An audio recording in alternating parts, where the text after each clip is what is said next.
റോമാലേഖനം എന്ന് പറയുന്നത് ലേഖനങ്ങളുടെ കൂട്ടത്തിൽ ഏറ്റവും ശ്രേഷ്ഠകരമായ ലേഖനങ്ങളിൽ ഒന്നാണ്. The epistle of Romans is one among the most significant of all the epistles in the New Testament. 21 ലേഖനങ്ങളാണ് വേദപുസ്തകത്തിലുള്ളത്. There are 21 epistles in the New Testament. പുതിയ നിയമത്തിലെ ആദ്യത്തെ 4 പുസ്തകങ്ങൾ സുവിശേഷമാണ്.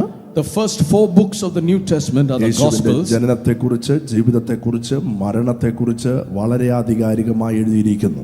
The first 4 Gospels gives us a narrative of the birth, of the life, the preaching, the works and the burial and the resurrection of Jesus. അഞ്ചാമത്തെ പുസ്തകം ചരിത്ര പുസ്തകമാണ്. And the 5th book is the book of history. യേശുവിൽ വിശ്വസിച്ചവരുടെ ചരിത്രമാണത്. And that is the history of those who believed in Jesus. വേദപുസ്തകം 2 വ്യക്തികളെ കുറിച്ചാണ് പറയുന്നത്. The Bible talks about 2 people. ഒന്ന് ദൈവത്തെക്കുറിച്ച്, One, it talks about God. 2 ദൈവത്തിൽ വിശ്വസിക്കുന്ന നിങ്ങളെക്കുറിച്ച്. And second, it talks about those who believe in God. ബാക്കിയുള്ള 21 ലേഖനങ്ങൾ, The rest of the 21 epistles, ആദ്യത്തെ ലേഖനമാണ് റോമാലേഖനം. the first among them is the book of Romans. വിശ്വസിക്കുന്നവരെ നീതീകരിക്കുന്നതിനെ പറ്റിയാണ്, നീതീകരിച്ചതിനെ പറ്റിയാണ് റോമാലേഖനം പറയുന്നത്. Romans is talking about that the just shall live by faith. റോമാലേഖനം കഴിഞ്ഞ് ഗലാത്യ ലേഖനം അത് വിശ്വസിക്കുന്നവർ, യേശുവിൽ വിശ്വസിക്കുന്നവരുടെ സ്വാതന്ത്ര്യത്തെ പറ്റിയാണ് പറയുന്നത്. Galatians after Romans talks about the freedom of those who are in Christ Jesus. അതിനുശേഷമുള്ള കൊരിന്ത്യ ലേഖനം വിശ്വസിക്കുന്നവർക്ക്, യേശുവിൽ വിശ്വസിക്കുന്നവർക്ക് ലഭിക്കുന്ന അനുഗ്രഹങ്ങളെ കുറിച്ചാണ് പറയുന്നത്. The epistle of Corinthians talks about the blessings of those who walk in Christ Jesus. എഫേസ്യ ലേഖനം പറയുന്നത് വിശ്വസിക്കുന്നവർക്ക് ലഭിക്കുന്ന സ്ഥാനങ്ങളെ പറ്റിയാണ്. The epistle of Ephesians talks about the position of those who are in Christ Jesus. അതിനുശേഷം പറയുന്ന ഫിലിപ്പി ലേഖനം ക്രിസ്തുവിൽ വിശ്വസിക്കുന്നവർക്ക് ലഭിച്ച സന്തോഷത്തെ പറ്റിയാണ്. Philippians talks about the joy that we inherit after we come to know the Lord. അതിനുശേഷമുള്ള കൊലോസ്യ ലേഖനം പറയുന്നത് ക്രിസ്തുവിൽ വിശ്വസിച്ചവർക്ക് ലഭിക്കുന്ന പ്രത്യാശയെ കുറിച്ചാണ്. The book of Colossians talks about the hope we have in Christ Jesus. അതിനുശേഷമുള്ള തെസ്സലോനിക്ക ലേഖനത്തിൽ യേശുവിന്റെ വരവിനെ കുറിച്ചുള്ള പ്രത്യാശയെ പറ്റി പറഞ്ഞിരിക്കുന്നു. The epistle of Thessalonians talks about the second coming of the Lord Jesus. അതിനുശേഷമുള്ള തിമത്തിയോസും തീത്തോസും ലേഖനത്തിൽ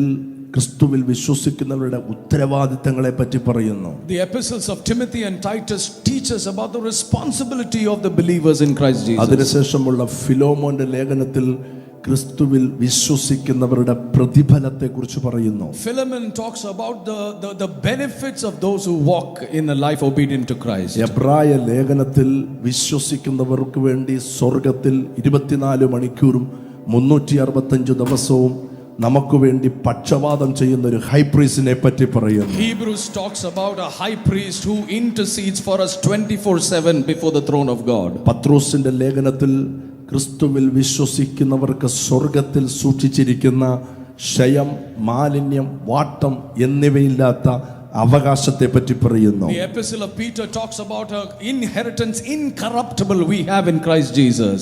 അതിനുശേഷമുള്ള യോഹന്നാന്റെ 3 ലേഖനങ്ങളിലും നമ്മളെ പരിപാലിക്കുന്ന, നമ്മളെ കരുതുന്ന, നമ്മളെ സൂക്ഷിക്കുന്ന ദൈവിക സ്നേഹം അഗാപ്പ എന്ന വിഷയത്തെ പറ്റി പറയുന്നു. 1 John and 2 John and 3 John talks about the agape love of God that preserves us.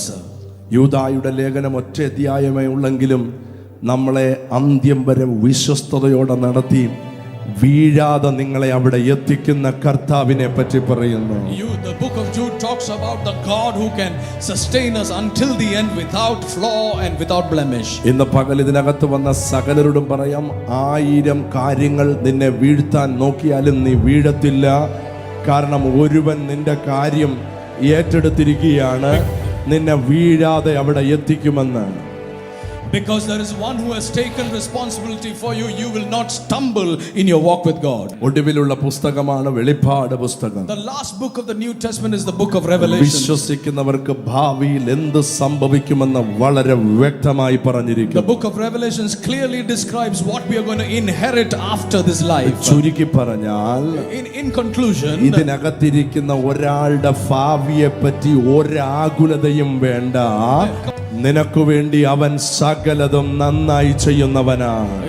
In conclusion, the Lord is saying the Lord has taken care of your future for a good long time. എല്ലാവരോടും ഞാൻ പറയാം, Let me prophesy this to you. 1000 പ്രശ്നങ്ങൾ നിന്നെ തകർക്കാൻ നോക്കിയാൽ Even if 1,000 problems are trying to destroy നീ you, തകരില്ല. you will not be destroyed. നിന്നെ നിർത്താമെന്ന് വാക്ക് പറഞ്ഞവൻ Because the one who said who will sustain you, നിന്റെ വലം കൈക്ക് പിടിച്ചിരിക്കുന്നു. he has held your right hand. അവൻ തകരാൻ അനുവദിക്കുകയില്ല. He will not allow you to be destroyed. An applause for this. 35 വർഷം മുമ്പ് മരിക്കാൻ വിഷം മേടിച്ചു വെച്ച ഒരു വീട്ടിലെ അംഗമായിരുന്നു ഞാൻ. I am part of a family where 35 years ago I was supposed to commit suicide. എന്നാൽ അവിടെ നിന്ന് ഞങ്ങളെ പൊക്കിയെടുത്ത് തകർച്ചയ്ക്കകത്തു നിന്ന്, രോഗത്തിനകത്തു നിന്ന്, ശാപത്തിനകത്തു നിന്ന് 35 വർഷവും ജയോത്സവമായി നടത്തിയെങ്കിൽ അതേ കർത്താവ് നീ തകരാൻ അനുവദിക്കുകയില്ല. അനേകർക്ക് നീ ഒരു അത്ഭുതമായി മാറും. You shall be a blessing. He shall sustain you like he has sustained my family through the crisis.